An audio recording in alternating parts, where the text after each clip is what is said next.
Hello বন্ধুরা, আমার নতুন একটি ব্লগে তোমাদের সবাইকে স্বাগত। তোমরা সবাই কেমন আছো? আশা করি সবাই ভালো আছো, সুস্থ আছেন। আমিও ভালো আছি। আজকে হচ্ছে শনিবার, ওই জন্য চান টান সেরে মন্দিরে চলে এসেছি। কিন্তু আজকে লেট হয়ে গেছিলো আমার আসতে, শরীরটা খুব একটা ভালো থাকে না, ওই জন্য আসতে লেট হয়ে গেছিলো। এসে দেখি যে আমার বর মন্দির ধুয়ে রেখেছে আর মন্দিরের বাসন টাসন সব ধুয়ে রেখেছে। অন্যদিন আমি চলে আসি তাড়াতাড়ি করে, এসে বাসনগুলো ধুয়ে রাখি আর আমার বর মন্দিরটা ধুয়ে, কিন্তু আজকে আসতে লেট হয়ে গেছিলো। এই যে এখানে অনেকগুলো প্লাস্টিকের ফুল ছিল, দিয়ে ফুলগুলো সব ঝুড়িতে ঢাললাম। তা আজকে খুব কমেই আছে ফুল, বেশি নাইনি। অন্যদিন আরও বেশি থাকে, এক ঝুড়ি পুরো মানে এক ঝুড়ির বেশি থাকে, এত ফুল থাকে। আর আজকে আমি একটা গোপালের জন্য মালা করব আর একটা বজরংবলীর জন্য মালা করব। এই সাদা ফুলগুলো দিয়ে গোপালের জন্য একটা ছোট্ট দেখে মালা করব। আর বজরংবলীর জন্য গেঁদা ফুলের মালা থাকে, মানে একটা কাকু আসে মঙ্গলবার শনিবার করে গেঁদা ফুলের মালা দিয়ে যায়, ফুল দিয়ে যায়।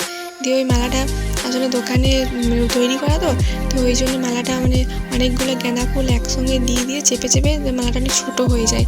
ওই জন্য আমি কী করি, মালাগুলো ফুলগুলো সব বার করে নিই, তারপরে একটা বড় সুতা পরিয়ে একটা বড় করে মালা করে নিই। দোকানের মালাটা যেটা থাকে অনেক ছোট থাকে, পুরো গলায় একদম মানে চিপে চিপে বসে যায়। আর আজকে তারপরে বেশি ফুল থাকেনি, বেশি ফুল থাকলে ওই জবা ফুল, লাল জবা, সাদা জবা, কলকে ফুল, অনেক অনেক রকমের ফুল থাকে, ওগুলো দিয়ে একটা মালা করে দিই। আর কম ফুল থাকলে তখন গেঁদা ফুলগুলো দিয়ে করে করি। তারপরে এই যে পুজো টুজো হয়ে গেলে আমি এসে পরে দেখি আমার বর পুরো বিছানাটা গুছিয়ে রেখেছে, কত ভালোবাসে আমাকে।